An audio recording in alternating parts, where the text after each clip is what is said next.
What is up? What's going on? How you doing? Back out on the road. I'm not making a video from the house. Isn't that nice? This is going to be driving and rambling. I'll try to remember to end the video once I get to the point where I'm ready to stop talking. I'm really bad about, like, I'll ramble for like an hour and then I'll just stop talking. And I'll be like, oh crap, I'm recording. Well, I haven't said anything for like 15 minutes, so I'll just have to delete that video. So I'll try to remember to end the video once get to the point where I'm ready to stop talking. This is just going to be driving and rambling. I don't know if I'm going to record all the way to uh, McCormick, where I'm picking up the load. I am roughly an hour away from McCormick right now,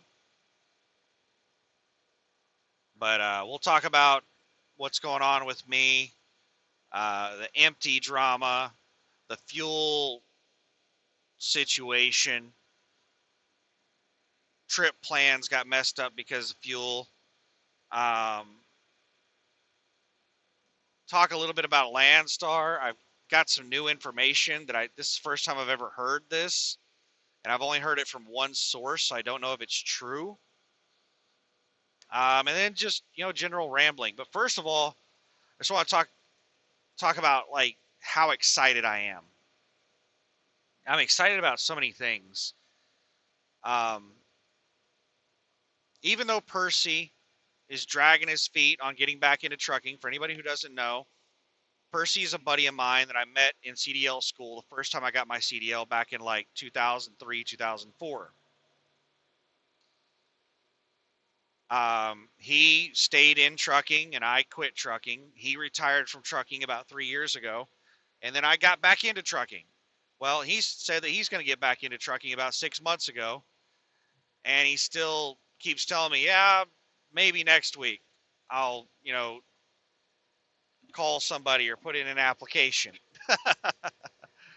So I talked with him yesterday, and he has somebody coming over to visit with him, just going to stay with him for a week. And then after that, again, he said he might put in an application somewhere. But even though it seems like he's just a big tease at this point, I'm still excited about the prospect of him getting back into trucking, and I think it'd be really cool to hang out with him on the road and stuff like that.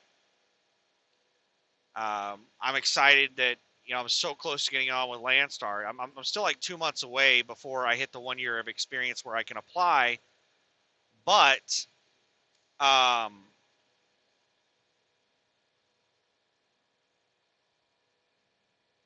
to me that's not very long.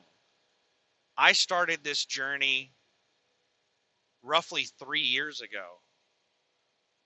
Before I decided to go to quit my job and go to CDL school and get my CDL again, I had been researching and planning and thinking about it for approximately 2 years. And now I've actually been in the, execution phase for almost a year now. At the end of this month, early January, that'll be a year since I quit my job and went to CDL school. And I started with USA Truck, like, I want to say around February 9th is when I went to orientation at USA Truck. And I'm not sure when exactly my 1 year experience clock started with them. If it started in orientation, or if it started the first day I was on my trainer truck, or if it started the first day I went solo. I know that internally, USA Truck differentiates training time from solo driving time.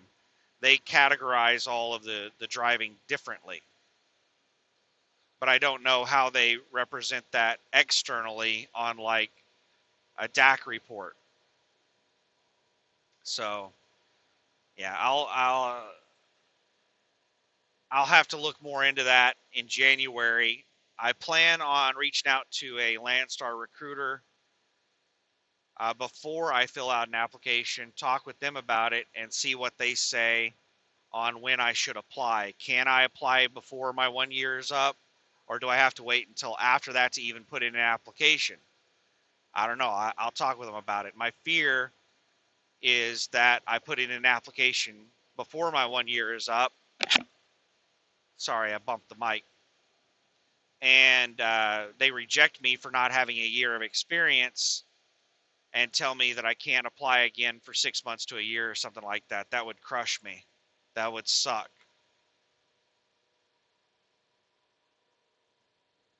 So, sorry, traffic is picking up. It is 5:35 a.m. and we're in between Joplin and Springfield, Missouri right now.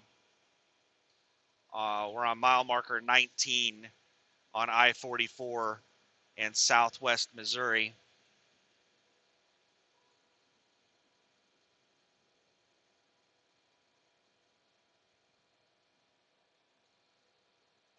But I don't want to completely divert over to Landstar. But even with all that, like 2 months away, that's so close to me. Like after everything that I've gone through to get there, Landstar is my end game. I don't have any plans beyond Landstar. Landstar is it. And I've been plotting and scheming for 3 years and busting my ass for 3 years to get where I'm at.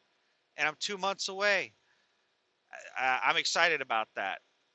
And I'm excited that I'm excited because whenever I quit my job and decided to do this, I was terrified that after a couple of weeks or a month, I would just I would just be like, I cannot believe I did this. This sucks so much. Why in the hell did I do this? This was the dumbest thing I've ever done. That's what I was afraid of, is that I would have that attitude after a few weeks or a month or two. And it's been the exact opposite. It's been just, I've been so excited on every stage of my journey. I was excited when I quit my job. I was excited when I started CDL school. I was excited when I got my CDL. I was excited when I, got a rental car to go to orientation. I was excited to get to my hotel. I was excited to, go to first day orientation, second day orientation. I was excited to get another rental car and go back to my house. I was excited to get into a trainer truck. I was excited to get the hell out of a trainer truck. Like every step of my journey, I've been excited. I've been really happy. It's been a good year for me. I've been really happy this year, even though I may complain a lot in my videos. I'm actually really excited about everything, and I'm really happy with where I'm at. Um, I don't know. It's good. Life is good. So yeah, that's all I want to say about being excited. I'm just really excited and thrilled that Landstar is just around the corner because I think it's going to be a big improvement going from USA Truck to Landstar. But we'll talk more about Landstar a little bit later. Let's talk about the empty drama. So for anybody who didn't watch the last video or the video before that, the load that I'm on is, I live in Oklahoma City. I've been sitting at my house for like 3 weeks. I finally got a load to leave the house on. It picks up in Springfield, Missouri, delivers to Phoenix, Arizona. From Phoenix, Arizona, I plan on going over to the Southern California area and getting a nice big load out of there. The Southern California area is probably the most premium market on USA Truck's load board. The best loads on the board typically come out of there. I've seen better loads in other places around the country, but as far as consistently good loads, the Los Angeles market has the most consistently good loads. Anyway, so that's what's going on. I run the 44 corridor quite often, so I was pretty well set on what my fuel plans were going to be, on where I stopped and stuff like that. But all that got thrown up in the air. We'll get to that in a minute. Let's talk about the empty drama first. I'm deadheading 300 miles from Oklahoma City to Springfield to pick up this load. I'm driving through Tulsa. Tulsa is a huge freight hub for USA Truck. We have a ton of loads in that area. And I expected I was going to be able to get an empty in Tulsa as I was driving through. Well, I messaged the driver managers Thursday morning at 9 a.m., told them I needed an empty for this load. Where do you want me to pick it up at? And they told me to drive south to Pauls Valley, Oklahoma, and pick one up from a Walmart distribution center. I'm like, that's the wrong direction. I said, I'm deadheading 300 miles to Springfield. Is there nothing in between Oklahoma City and Springfield? They're like, nope. Pauls Valley, Oklahoma is the only place we can get you an empty. And for anybody who doesn't know, Pauls Valley is 70 miles south of my house. So that's 140 miles round trip out of route. 140 miles, 3 hours for me to go down there, pick up a trailer, and come back up. And I went around in circles with them, messaging them for a couple hours, and they just told me that was the only place that they had an empty. And I said, well, I'm not leaving the house until 2 a.m. Friday. Do you have something that's going to come available at that time? They were like, well, we don't know what it's going to be like at that time. You'll have to, get in touch with us then and check on it then. So whenever I woke up at 9 p.m. Thursday night, I messaged the driver managers again, and they didn't even bother. It was after hours and weekend, and after hours and weekend support personnel are absolutely worthless at USA Truck, and that's all I'm going to say on it. I'm not going to sit here and rant for 20 minutes about them again. I've ranted on them so many times in so many videos. They didn't even bother responding to me on my request for an empty. So I just went ahead and drove down to Pauls Valley, where the day shift people told me to get an empty, and I got an empty from the Walmart distribution center there. Good news, the empty I got is a really good empty. It's a newer trailer. It just had an inspection done a month ago. It's got all fairly new recaps on the tires. Like, it's got all fairly new tires. Let's put it that way. Like, everything about it is really awesome. It's a really good looking trailer. I mean, it is beat to shit, even though it is a fairly new trailer. But hey, we have USA Truck is kind of like a training company. They get a lot of brand new drivers here, and they mess up the trailers pretty bad. But it's a pretty damn good trailer. So I went down there, got the trailer, got back up, got back on route. I was planning on leaving my house at 2 a.m. Friday morning, and I left 3 hours early to give myself time to go down and pick up that trailer and get back up. So I left my house at 11 p.m., and I ended up getting back up to North Oklahoma City at my fuel stop at 2 a.m. So I trip planned it about perfect to where I'm going to get there pretty much exactly when I expected to get there. But I drove for almost 3 hours longer than I had originally anticipated. So it messed up my trip plans. My original plan was to leave Oklahoma City.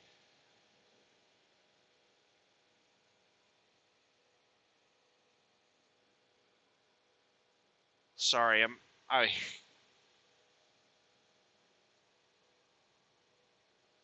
heard some kind of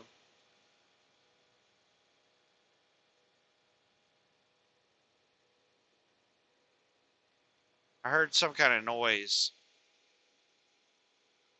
And I'm not sure if it's just a rough road or if maybe I blew a tire and I didn't hear it or notice it blow.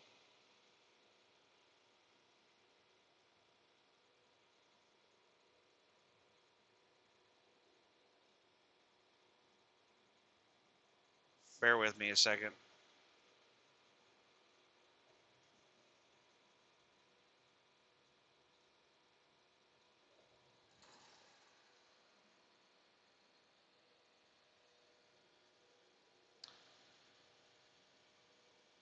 Maybe it was just a short section of rough road. The road did not look like it had a bunch of uh, like lines across it or anything, but the noise I was getting was like I was driving across a cement or concrete road that had a bunch of sections in it. I was getting that blah blah blah blah blah blah blah blah blah.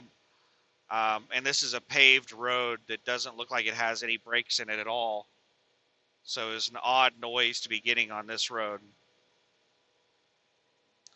But I'm not getting it anymore, and everything looks good. I'm not seeing any debris. So maybe it's just a bad section of road. So anyway, yeah, got back up to North Oklahoma City at 2 a.m., which is basically where I was going to depart from. And I have a good trailer, which the reason I'm so happy about a good trailer is, well, number one, it's always good to have a good trailer. But I'm going out west outside of USA Truck's normal operating area, which means I'm going to be stuck with the same trailer for a long time. So I want to head out west with a good trailer.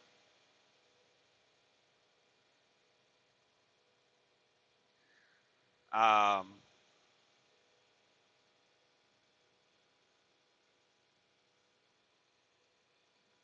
so let's talk about fuel now. Fuel prices have shot up 20 to 30 cents a gallon since I started taking time off about 2 or 3 weeks ago. That's a pretty significant price increase. I have not fueled up at a Love's since I was a company driver. The company um, has you fuel up at Love's all the damn time. Love's is the primary place to fuel up at with USA Truck. And I've never really understood that. I don't know if maybe USA Truck has some hidden fuel discount that I'm unaware of, or whoever is negotiating the fuel prices at USA Truck is just a moron. But it's never really made sense to me why USA Truck fuels up at Love's. Because if they're getting the 15-cent per gallon discount that they give their owner operators on their fuel card, it makes no sense at all to fuel up at Love's. Yeah, TA and Petro pump price is usually higher than Love's, but TA and Petro gives crazy high discounts. So if you're just regular Joe Blow, you don't fuel up at TA or Petro. The prices are astronomical. But if you have a good fuel card, good discounts and stuff, TA and Petro has the biggest discounts of anywhere. And discounted fuel price at TA and Petro are better than anywhere else. So I don't know why in the hell USA Truck doesn't have a really good, because it seems like every other trucking company um, uses TA and Petro. It's all the like really shitty companies that use Love's and Pilot and Flying J. That's what it seems like, at least. You know, all the megas. Um, well, not all the megas. Like Schneider. Schneider's owner operator fuel card is a TA and Petro discount card. Landstar, their fuel card is a TA and Petro discount card. Like, it seems like all the decent carriers fuel up at TA and Petro. Anyway, let's not get off topic too much. So, I never fuel up at Love's. They rarely ever are remotely competitive to TA and Petro with my discounts.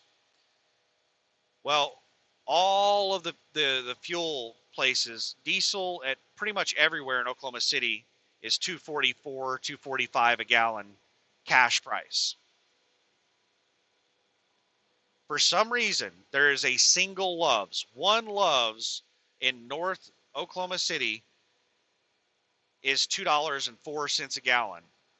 It's the exact same price that it was at 3 weeks ago. I checked my price history on my my emails I get for the fuel prices. they did not increase their fuel prices when everybody else increased their prices. So with my flat rate 15 cent per gallon discount there, it ended up being cheaper than the discount that I get at TA and Petro. Um, at TA and Petro, I'm paying $2 a gallon in Oklahoma City. You know, I'm getting, almost 50 cents a gallon off at $2 a gallon. But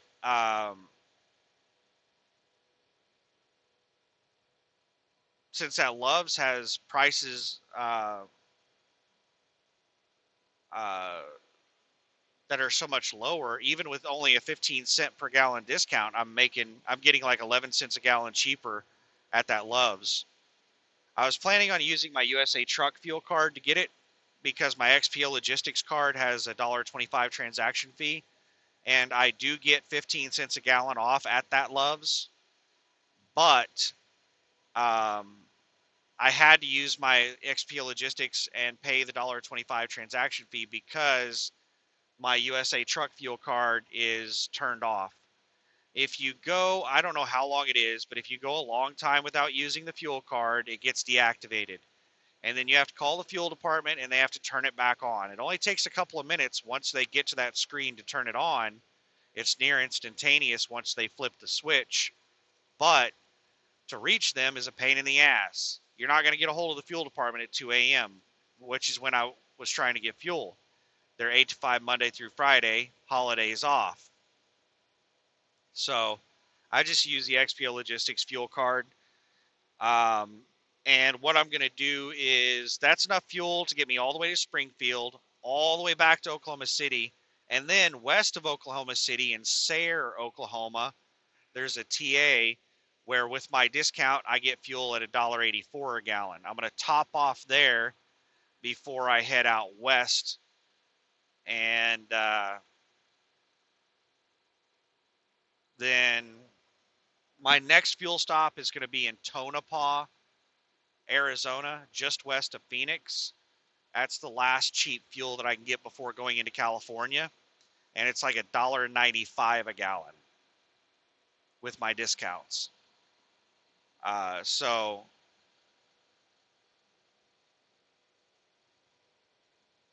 yeah, that's my trip plan right there. What I'm planning on doing as far as sleep, 10-hour breaks, that's my fuel plan. Um, I expect that I'm going to get tired pretty soon after I get loaded. I think I'm going to be tired. So after I get loaded, I plan on leaving Springfield and driving to Mount Vernon and either camping out at the rest area in Mount Vernon or the TA in Mount Vernon. I'm not sure which. And taking a 10.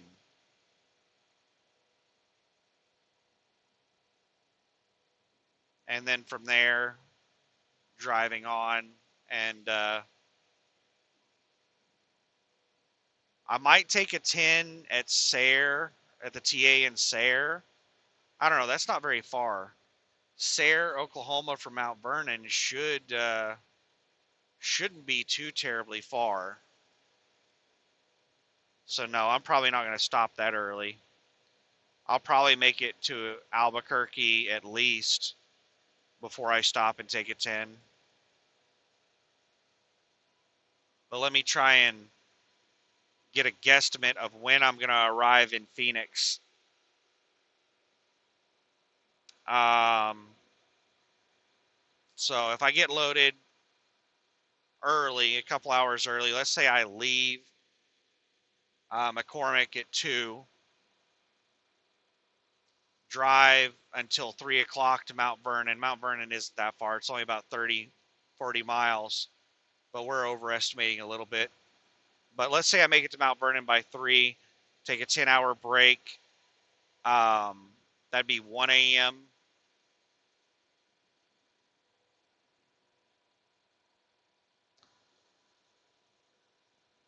So 1 a.m. Saturday morning is when I'll start driving. Drive for my full shift. Um, that'll get me probably like 700 miles. and that'd be 1 p.m. Saturday afternoon. Take a 10, so that'd be 11 p.m. Saturday night. I would only have like, I don't know, somewhere in the area of 8 hours of driving left. So somewhere around 10 a.m. to noon on Sunday is when I will probably be in Phoenix.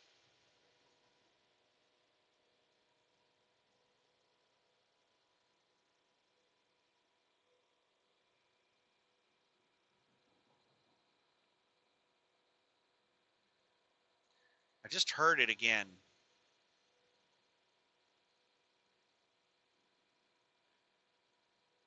Let me go over next to the fog line.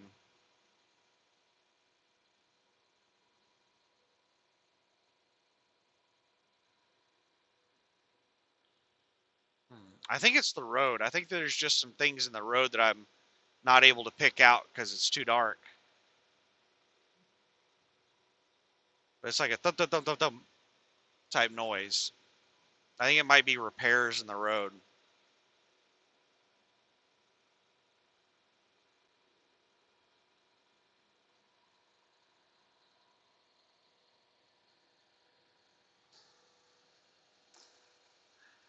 And my delivery is not until Tuesday morning at 10 a.m.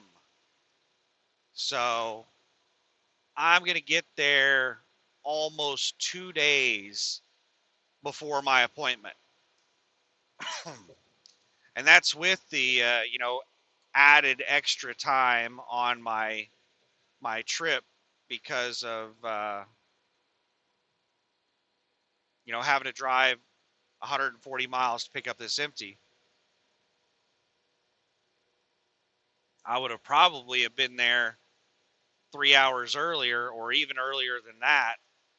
I've probably gotten there late Saturday night, like midnight Saturday night or something. Um, had I not had to go down there to get this empty, because I'm going to be wasting some hours on this drive shift. Um,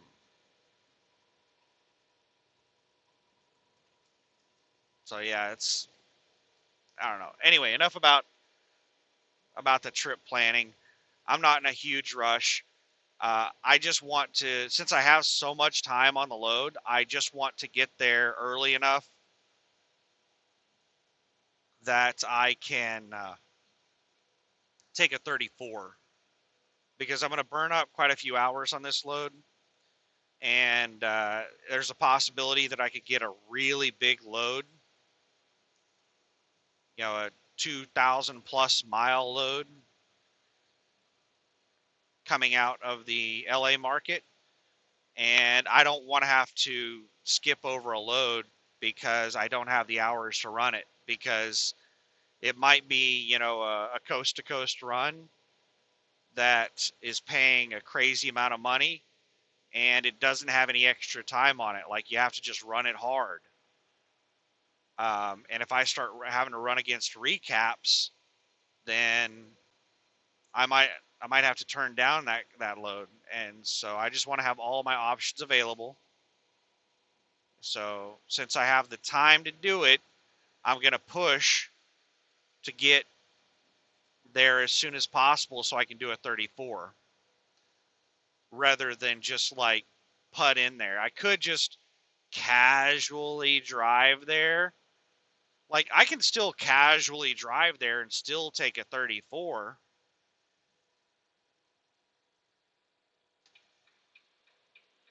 because I have like an extra 14 hours or 12 hours. I still have like an extra 12 hours, even squeezing in a 34. So, like, I can take an extra 10-hour break. I have extra time to do stuff. Did this guy speed up? I got out in the left lane, and now all of a sudden I am no longer catching up with this guy.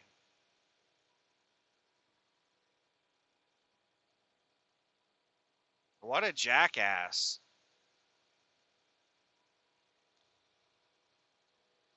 Well, he's just speed matching me. He sped up to exactly 70, so I'm going to speed up to 72. And we're going to go ahead and get around this dumb shit. Because I don't feel like riding behind him 100 feet off his damn bumper. I don't understand people who do this shit. It is so annoying when somebody speeds up whenever you try to pass them. Especially when you've been catching up with them for a long time. It's not like I just magicked myself here.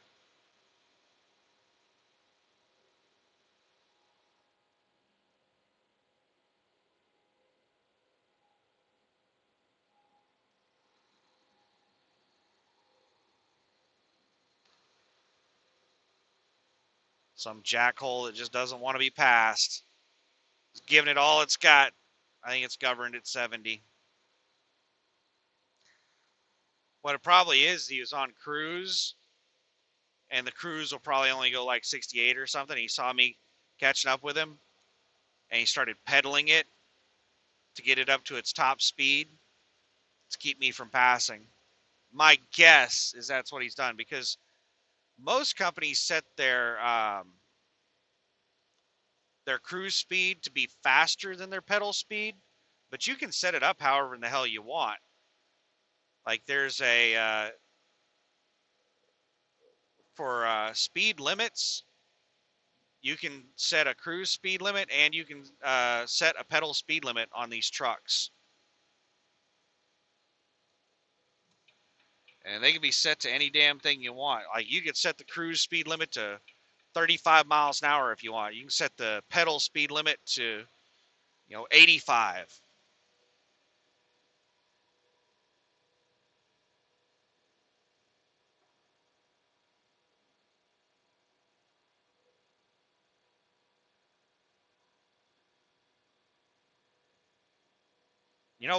Technology I wish that they would, or an option I wish they would add to these trucks is, you know, a cruise speed is awesome, but I would also really like to have like a temporary pedal speed, like an like a secondary cruise. No, leave the cruise the way it works right now, but add in a secondary cruise where you basically set your pedal speed limit. I would love to have something like that for construction or for going through a city where I don't want to go over 60, but I also don't want to use cruise, and I don't want to have a fluctuating speed. I want to use the pedal going through construction and going through a city and everything, but sometimes I'll catch myself going too damn fast. Um, so it'd be awesome to have, like, basically set a temporary governed speed for your pedal. One of these days, somebody will think of that and add it in.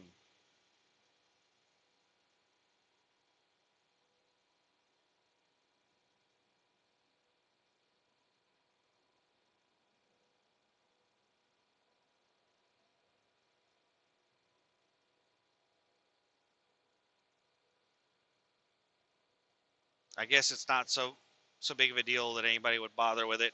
It would probably be one of those features that fleets would not bother with. It would be just a few owner operators that would opt into something like that, and it wouldn't be worth it to develop the technology and just for a few people.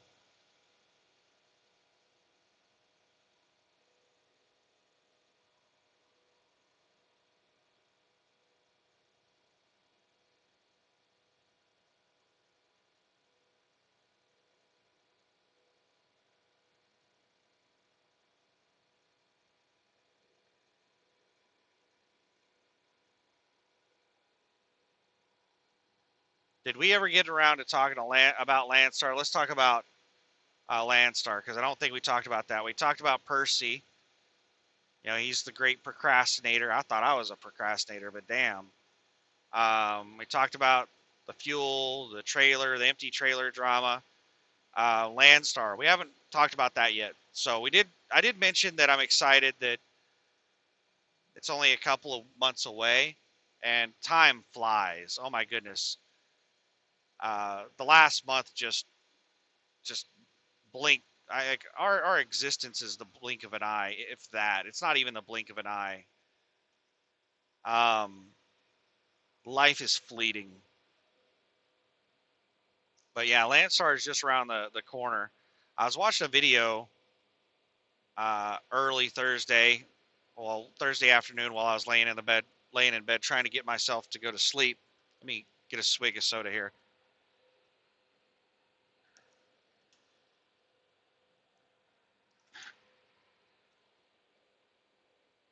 And in that video,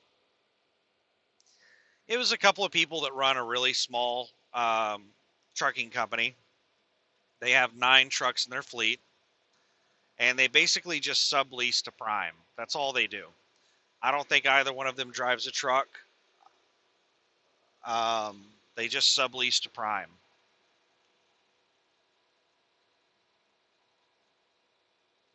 And they were basically going over the PowerPoint presentation that they give their new hires in a YouTube video. And in that, they were talking about things about Landstar because as a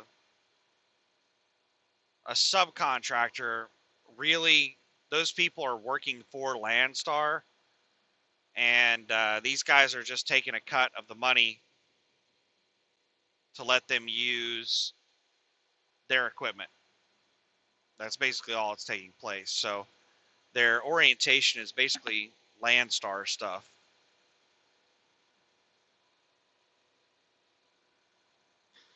And in their orientation, most of it is just, you know, fluff, common sense type stuff. But one of the things they talked about that I've never heard before, they said that the brokers or agents that you work with as a Landstar owner operator, if you're leased on to Landstar, um, you're using their motor carrier authority. That's what the lease is you're using their motor carrier authority, and they're providing you with uh, services, and you're paying them a percentage of the load for that exchange. Well, they said that also the agents are not full brokers. They're using not USA Truck. They're using Landstar's motor carrier authority to broker the loads. So they're like subcontractors, or they're leased to Landstar as well. Basically, they're contracting to Landstar. They're all independent contractors, just like the drivers are, and they are using Landstar to be a broker. They're not like full-fledged brokers. Um, they don't have their own authority. They're using Landstar's authority to do brokers. It's kind of like the drivers. They don't have their own authority. They're using Landstar's authority to run loads. They're not like full-fledged trucking companies or carriers or whatever. Um, so that was a little bit new to me. I didn't know that the agents with Landstar um, were basically just salespeople that were hired to work for Landstar. They don't have, they're not really brokers.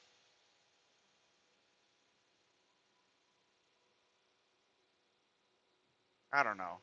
Getting a motor carrier authority isn't that big of a deal.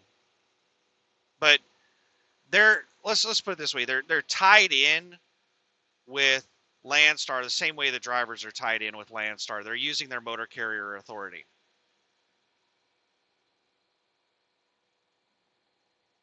So that was news to me. that the brokers were not like just regular brokers. They're actual like contractors for Landstar. They're contracted to Landstar exactly the same way the drivers are contracted to Landstar. I didn't know that. But the big news to me is that this person was saying that the brokers get a flat rate commission. They get 7.5% of the full rate of the load. The driver gets 65%, the broker gets 7.5%, and then Landstar takes the rest uh, for all the services that they provide.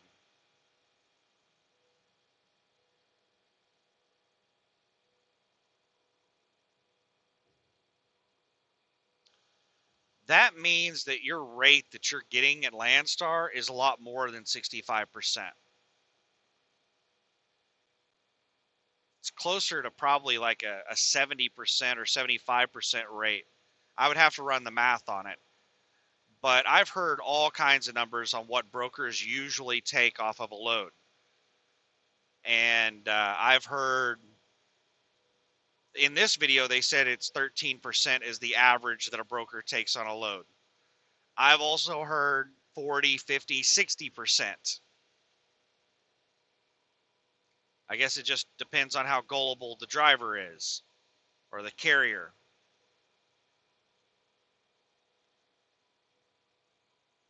But getting 65% of the full rate of the load is a big difference than getting 65% after a broker cut.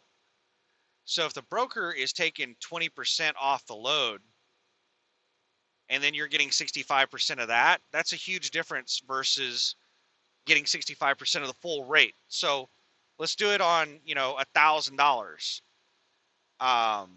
If you're getting 65% of the full rate of the load, the shipper's paying $1,000, you're getting $650. If you're getting 65% after a broker cut, then let's say that broker is taking, a 20% cut, you're getting 65% of $800, which I don't want to try to math that out right now. Let me try to figure out a way to math that. So, just a second here. I'm just checking around me because I'm about to pass this guy. I'm just looking. So 65% of 800, what is that? 50% of 800 is 400. So what's 15% of 800? 10% of 800 is 80. So now we're up to 480. We just need 5% of 800. Is that 40? We're just going to go with 40. I'm not sure if it's 40, but I think it's 40. Yeah, I'm pretty sure it's 40. So that's 65% would be $520. So getting 65% of the full rate versus 65% of a broker cut, you're talking about $650 versus $520. That is a huge difference. So getting, in this particular scenario, you're actually getting 52% of the load versus 65% of the load.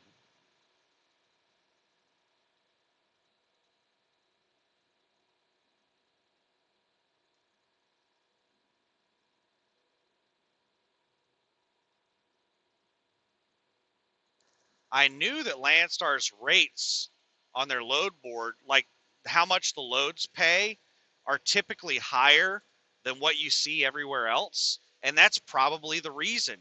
Because everywhere else that you're seeing loads, You're seeing the load after the broker cut. The broker is taking their cut, and what they're listing,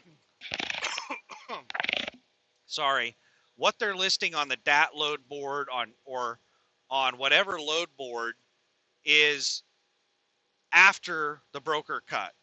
You never see the full amount that the shipper or receiver is paying for that load. You see the amount after the broker cut.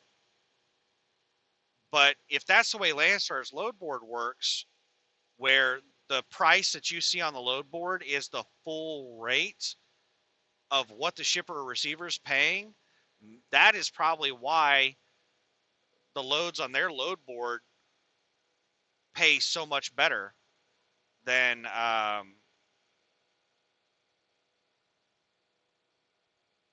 pretty much every other load board. And that might be why Ryan saw loads that when he moved over to Mercer, there's a YouTuber, Ryan and Sophia Farm and Garden and Truck, and like they have a really long name for their channel. But Ryan with Landstar, he drove for Landstar, then went to Mercer, then went back to Landstar, and he said that he ran some of the exact same loads that he ran for Landstar when he was at Mercer, and Mercer paid approximately 50 cents per mile less on those loads. And that right there sounds like a broker cut to me.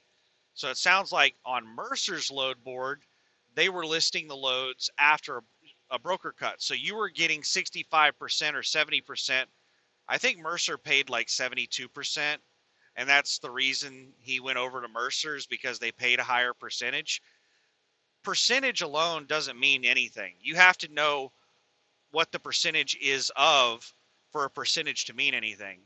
So he went over there and found out that all the loads paid a lot less than Landstar. So he was getting a higher percentage of a lower paying load. And that's probably because Mercer was taking a broker cut and then listing the loads on the load board after the broker cut. And even though he's getting 70 or 72% or whatever Mercer pays, when you break it down to how much your actual percentage is, it's a lot lower if you're getting a percentage after a broker cut. So it sounds like at Landstar, you're getting 65% of the true cost of the load, how much the shipper or receiver is paying, versus everywhere else, you're getting 65% of a broker cut, which means that you're getting a lot less than 65% of the load. You'll be lucky to be getting 50% of the load.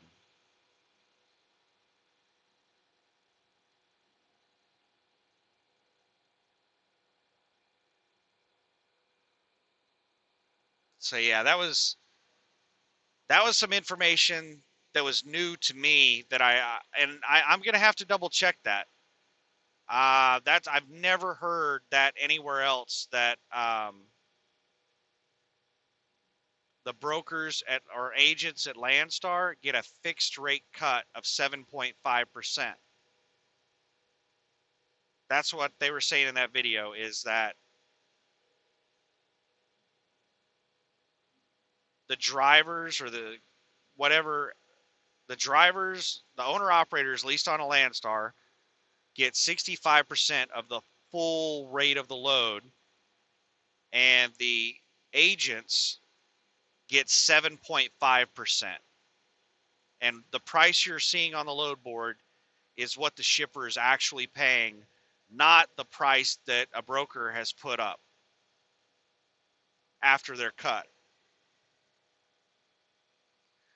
It's the first time I've ever heard that. And that basically means that you're not going to negotiate rates very often with Landstar, because if you ever call up a broker and whatever they have it listed at is not enough, they're going to have to contact the shipper and try to talk the shipper into more money. I mean, that may be something that you do on a, sometimes, because there may be a lot of agents over there that just are not good at their jobs, and they're not charging enough for the loads. And maybe the drivers are having to hit up these agents and tell them, hey, that's just, I can't move it that cheap. You need to get more money out of the shipper.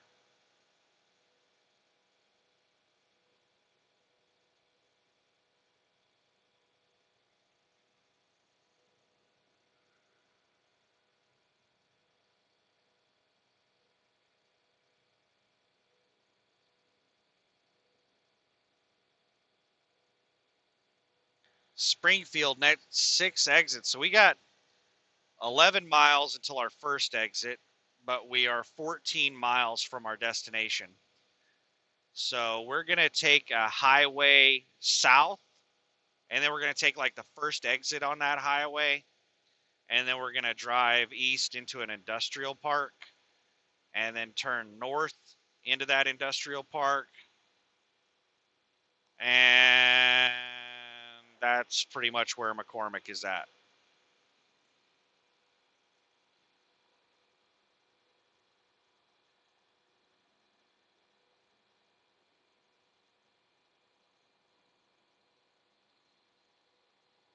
I'm trying to remember. Yeah, the last time I went to McCormick, I was an owner operator. Yeah, because it was a load to York, Pennsylvania. It was a 1,200-mile load, paying $3,100.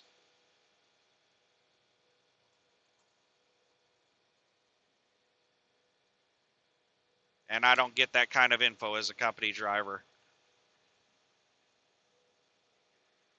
You know what somebody needs to do with USA Truck is somebody needs to do a video dedicated to the whole company driver load board, because that is something they implemented um, after I became an owner operator. That was not an option when I was a company driver. You dumb shits need to learn to merge.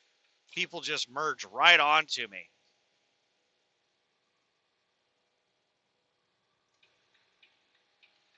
You couldn't have planned it any worse. You got room in front of me, you got room behind me, and these dumbasses just merge right into me. And they're coming up the on-ramp so fast that I'm afraid that they're not going to be able to keep their vehicle in the merge lane. So I have to move over for these idiots.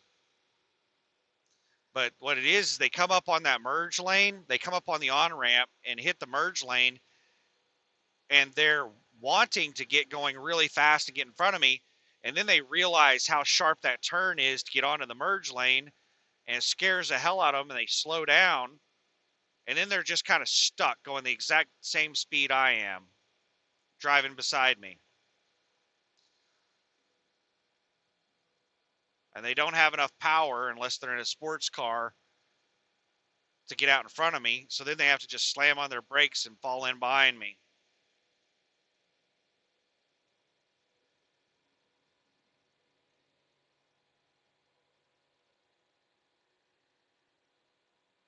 But yeah, that's the new info I got today on Landstar. Haven't All right, now we're just now technically entering Springfield. I haven't verified any of that info.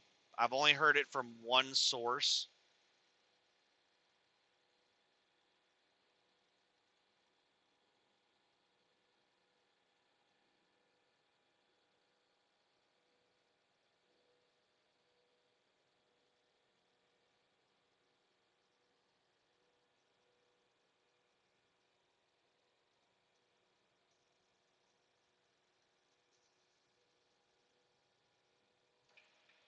This guy's going slow.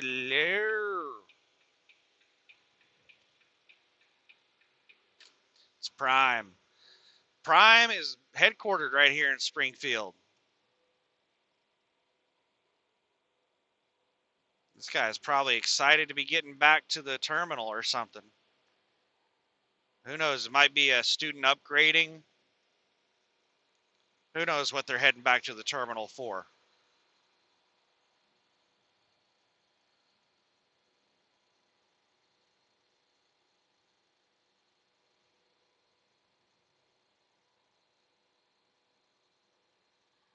God, with how long Prime's training is, I would just love to sit at Prime one day and just watch people getting out of the truck that are going into upgrade. I bet they are so happy to be upgrading. Get out of the trainer truck. Oh my God, I bet they are just ecstatic after 3 or 4 months of team driving.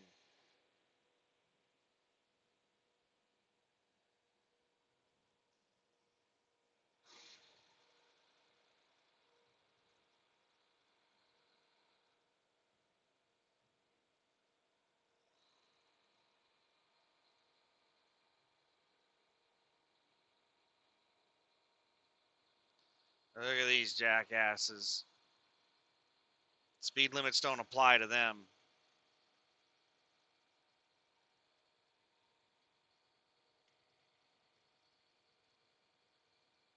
All right, we're not going to go all the way down to 60. Otherwise, we'll just get ran off the damn road. I just set the cruise at 63. The speed limit dropped from 70 to 60. And we're going to cruise through here at 63.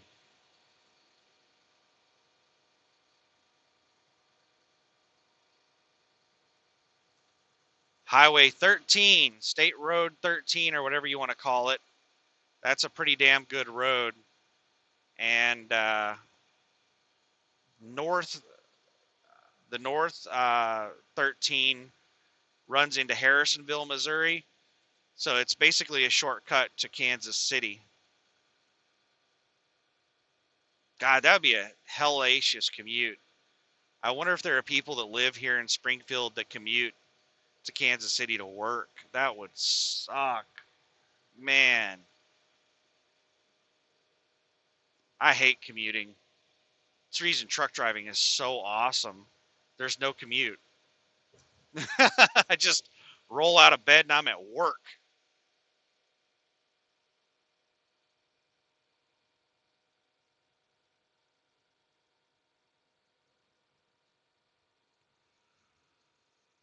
Speaking of rolling out of bed, I'm about to take a nap. Um, and I haven't made my bed up. It's going to take me like 10 minutes to make the damn bed. Sons of biscuits. The sun is just now peeking up. I'm going to have to double check my appointment time. I'm 99% sure it's at 2 p.m., but I'm going to double check it before I park the truck and got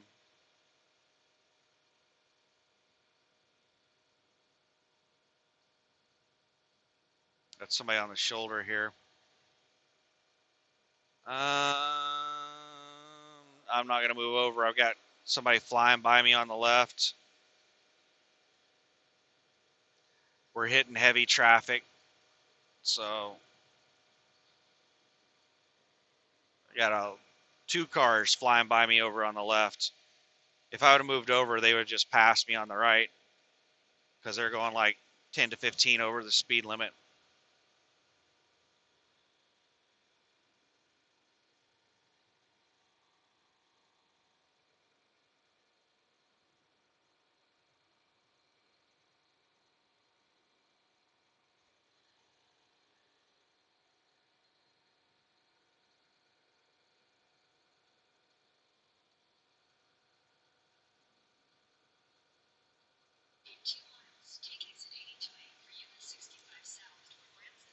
2 miles. We're going to head south toward Branson. Forget this Phoenix load. We're going to Branson.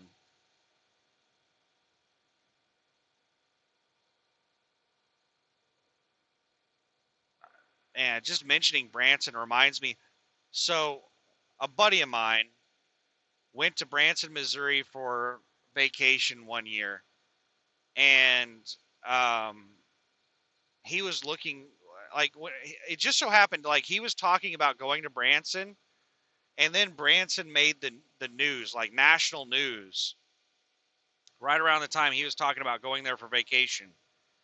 I think he ended up going there a week before or a week after this incident happened, but there was some kind of bad storm that went through Branson.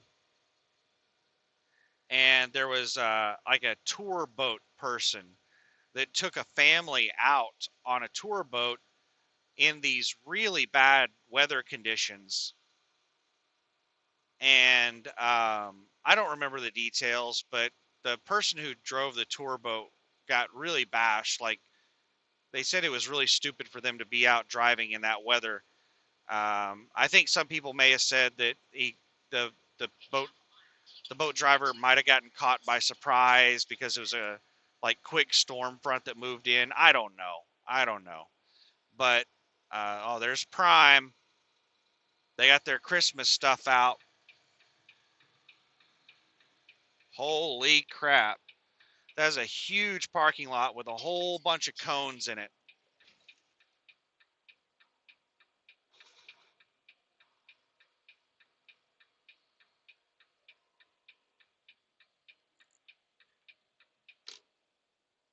But anyway, it was a huge family.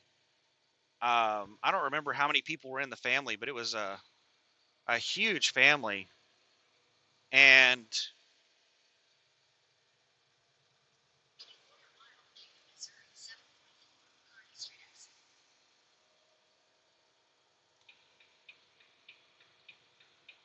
I'm going to stay in this lane and take this exit.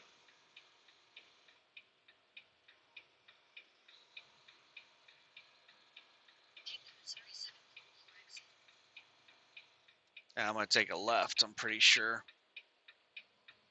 Pretty damn sure. But I think everyone in that boat died, or almost everyone died. I don't think the driver of the boat survived.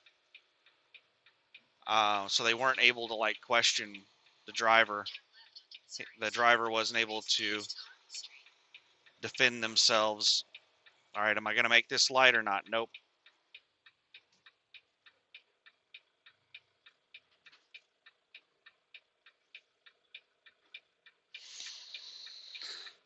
Um, so yeah, unfortunately, I think like everybody on the boat died.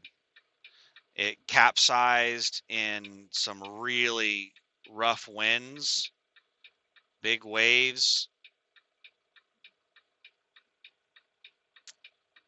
and that's what I thought of whenever I thought of Branson. Sucks. We're almost there.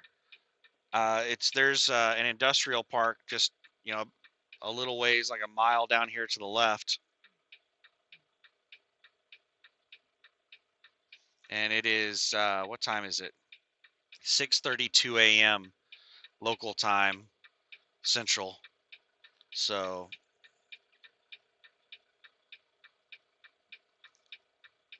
traffic is just starting to pick up.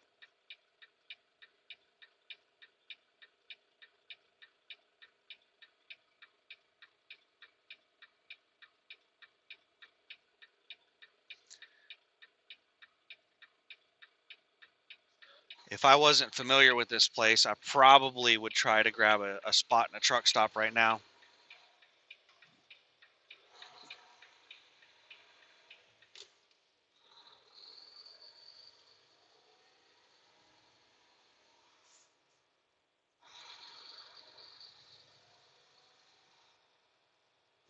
But I've been here before, and I know I can street park right in front of the place.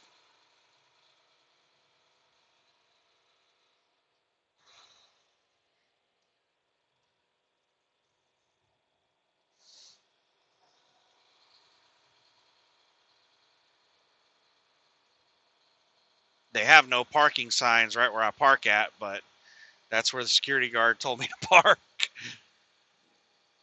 It'd be my luck that they just started enforcing that when I get there.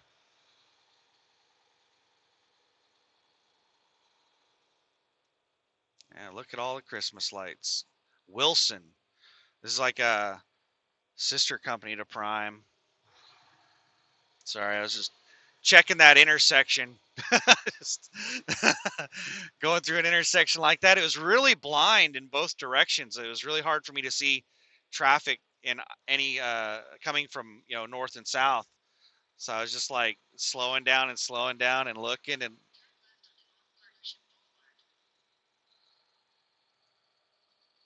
all right, we got North Partnership Boulevard coming up in a quarter of a mile.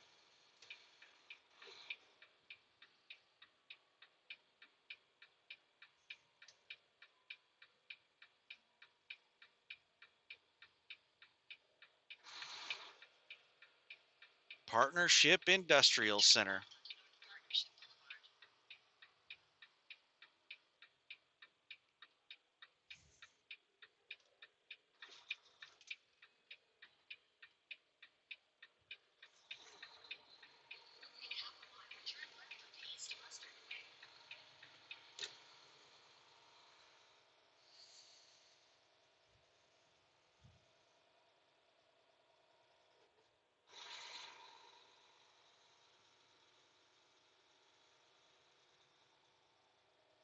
Half a mile, turn left onto East Mustard Way.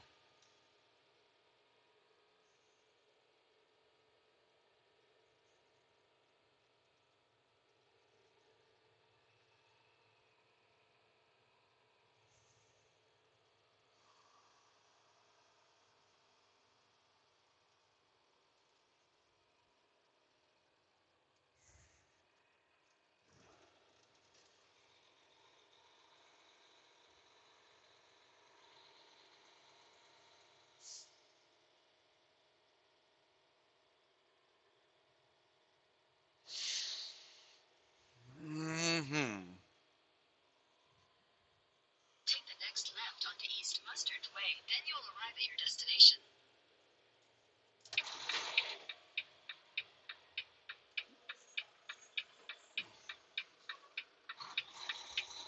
All right, so this is it.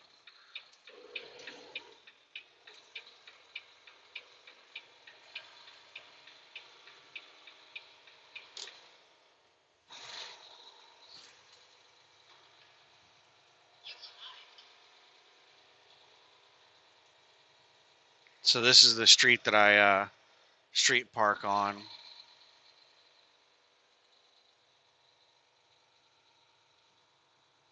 This is the entrance right here.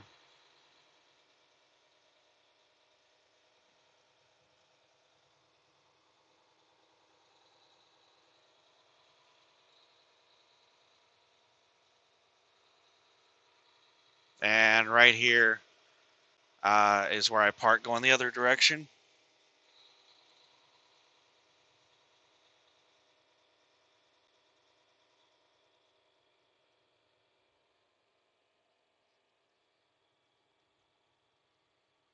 So there's a roundabout right here.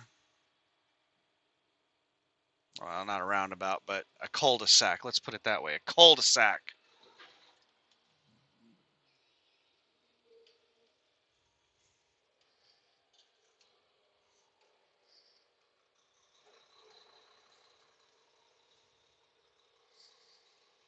All right, we're going to swing it to the wide to the right because we want to be really close to the curb.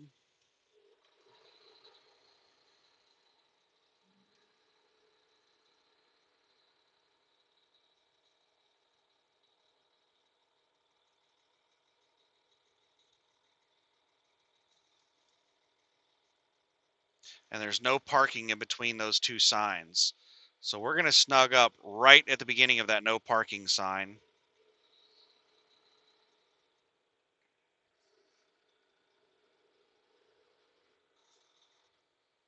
Right here's the no parking sign.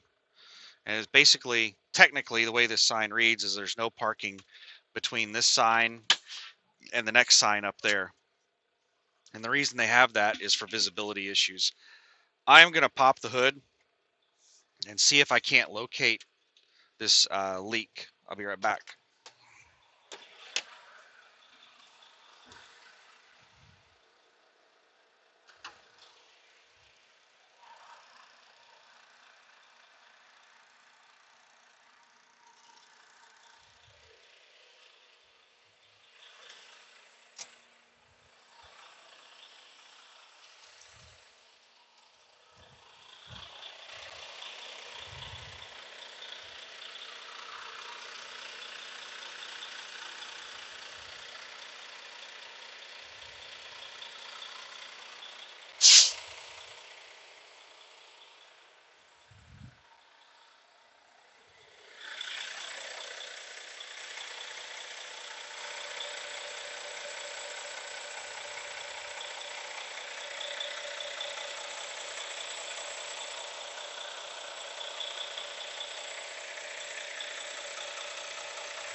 I think I found it.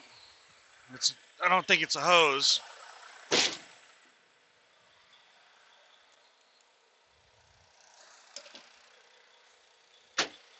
I see where there is moisture.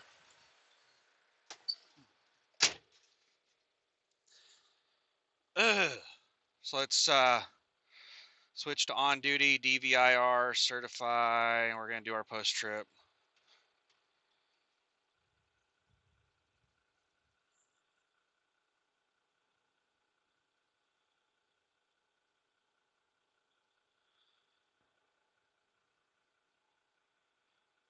And I'm going to end this video while I do my post trip and get my um,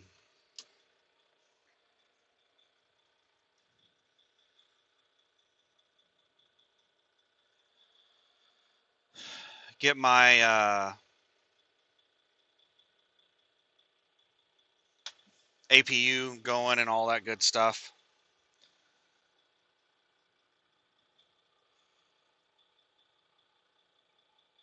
Let's see, how many driving hours do I have left? I have 4 hours and 18 minutes of drive time left. So I could, once I get loaded on a sleeper split, I could drive 4 hours and 18 minutes. I could drive 4 hours basically, which would get me, hell, that would probably get me past Tulsa. There is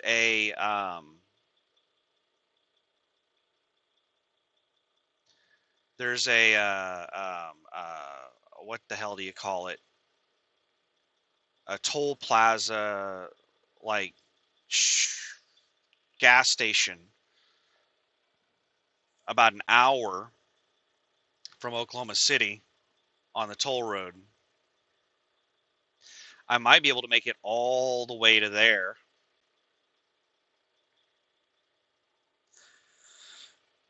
and then finish, take a 7-hour break there. And then I would have 6 more hours to drive. That'd probably get me all the way to Sayre. I don't know. I've got a lot of options. I got a lot of things I can do.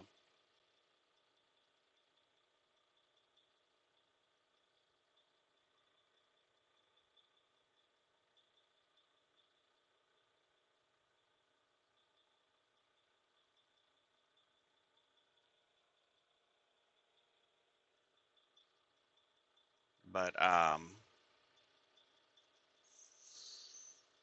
yeah, I think I'm going to try and take a nap for a few hours.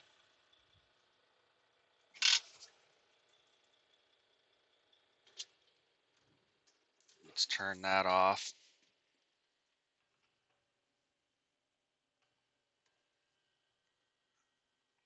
But that's it for the video. I'm like right over to the left, like right over here. This building right here, that is McCormick.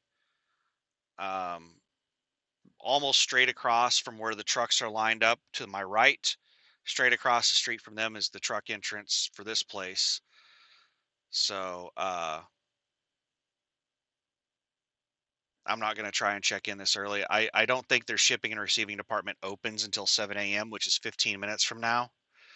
And for me to check in this early for an appointment would be a little bit messed up. See this guy right here, he's pulling into McCormick. That truck right there.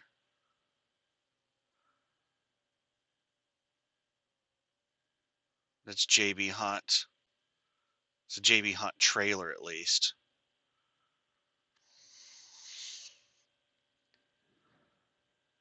But yeah, I think I'm gonna relax and make my bed and stuff. So anyway, thanks for watching. Have a good one. Bye.